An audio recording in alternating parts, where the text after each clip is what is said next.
사랑하는 성도 여러분, 성경 묵상 시간입니다. 오늘은 사사기 13장에서 15장을 읽으며 기도문으로 시편 88편을 함께 읽게 됩니다. 사사기의 내용을 살펴보면 13장에서는 삼손의 출생에 관한 내용이,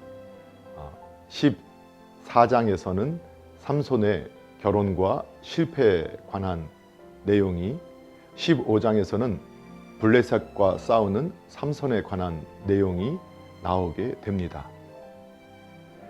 사사기 13장에서 16장까지는 이스라엘 사사이며 엘리 제사장 바로 직전까지 활동했던 삼손에 관한 이야기가 전개되고 있습니다.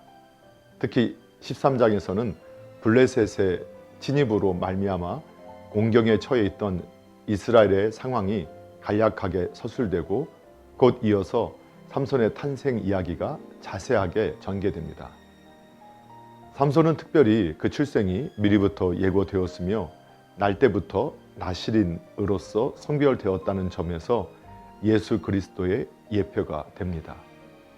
그러나 한 여자의 유혹에 빠져 허물어졌던 사실을 볼 때 그도 어쩔 수 없이 연약한 죄인에 불과했음을 알 수 있습니다.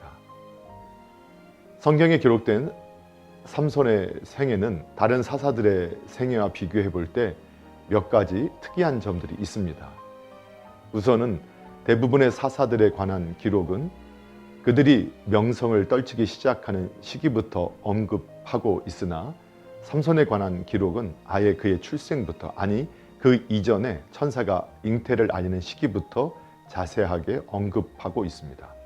둘째로 다른 사사들은 동족들과 힘을 합하여 외적과 싸웠지만 삼손은 오직 혼자의 힘으로 블레셋과 대적하였습니다.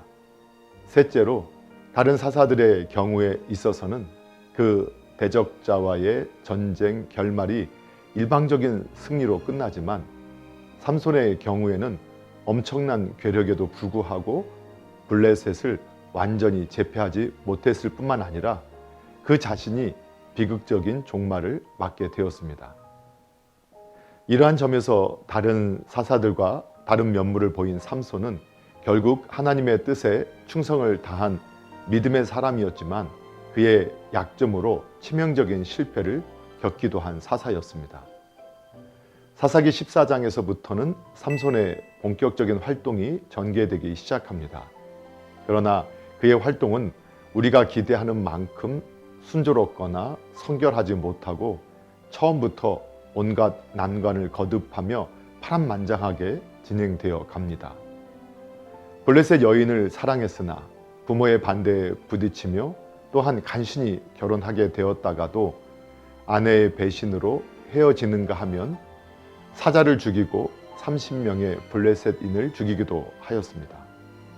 이것이 14장에서 전개되는 사건들인데 이같이 희비와 애증이 뒤얽힌 사건들 속에서 우리는 삼손의 생활이 상당히 인간적이고 모험적이며 또한 비윤리적이라는 점을 보게 됩니다.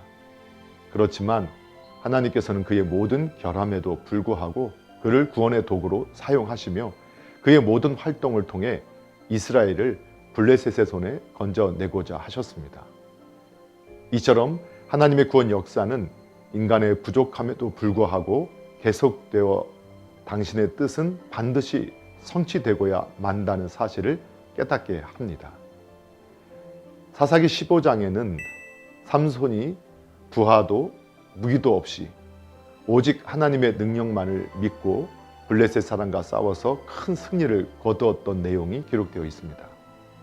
즉 삼손은 비록 허물과 실수가 많은 사람이었으나 하나님께서는 그에게 성령의 권능을 주셨기 때문에 그는 원수 블레셋 사람들을 쳐 부술 수 있었던 것이었습니다. 오늘날 성도들도 예수님을 믿는다고 금방 완전해지는 것은 아닙니다. 비록 불완전하고 허물과 실수가 많을지라도 성도들은 하나님의 도우심으로써 승리의 생활을 할 수 있습니다. 사랑하는 성도 여러분, 사사기에 나타나는 사사들의 모습을 통해 이스라엘의 죄악이 점점 깊어져 감을 보게 됩니다. 즉 지도자의 영적 무지와 도덕적 타락은 하나님의 은혜로 쓰임 받아도 결국 교회에게 큰 상처를 입히게 됨을 보게 됩니다. 오늘 세상의 소금과 빛으로 예수님을 생각하고 예수님을 닮아가는 교회가 되어 오직 하나님의 선한 도구로만 쓰임 받게 되기를 예수님의 이름으로 축복합니다. 할렐루야.